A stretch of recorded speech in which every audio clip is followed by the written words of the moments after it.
We've got a big week ahead of us. Important data, the start of second quarter earnings season, a lot to consider. Joining us now to cover all of it, Yahoo Finance reporters Josh Schaefer and Alexander Canal. Josh, let's start with you. Give us the calendar here. What's on the docket? Yeah, we got a more full calendar this week, guys. I'm excited about the calendar this week. Some weeks we come in and we're not fired up about the calendar. We're fired up about this calendar because it's the start of earnings season. You take right now we're looking at the economic calendar right there. You can see you have the Fed Beige Book on Wednesday, CPI also on Wednesday, and then of course consumer sentiment, the first reading of that University of Michigan consumer sentiment for July expected on Friday. But I'm really fired up for earnings season to start too. We have bank earnings on Friday, and then you also have Delta reporting on Thursday, and Pepsi also expected to report on Thursday. But I think a key theme when you think about this week is really what have the interest rate hikes started to do to the economy, right? And when you think about what have they started to do to the financial system, how are they dealing with those high interest rates?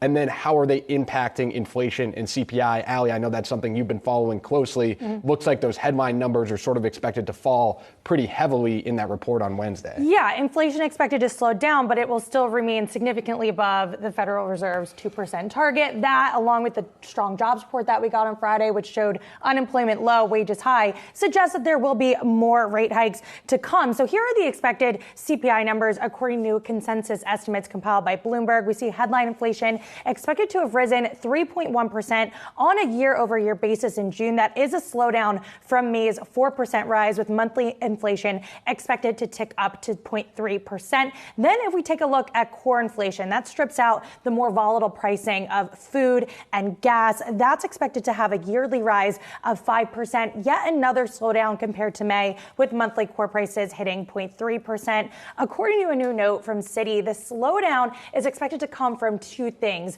the deceleration of shelter pricing, which has long been expected, along with a decline in used car prices. That has remained stubbornly high, but we're expected to see that come down in this print and continue to come down through the back half of 2023 and into 2024. But again, guys, this is not enough to convince the Fed to pull back on those rate hikes. All the analyst notes that I've been reading pretty much expect that on that Fed meeting on July 26th that they will raise rates by another 25 basis points. Markets are pricing this in as well. Data from CME Group has about a 93% chance of that. And there is some expectation that we could see more rate hikes through November, but that's all going to depend on the data. The Fed has consistently said it's data dependent. CPI is a critical part of that data set, so we shall see.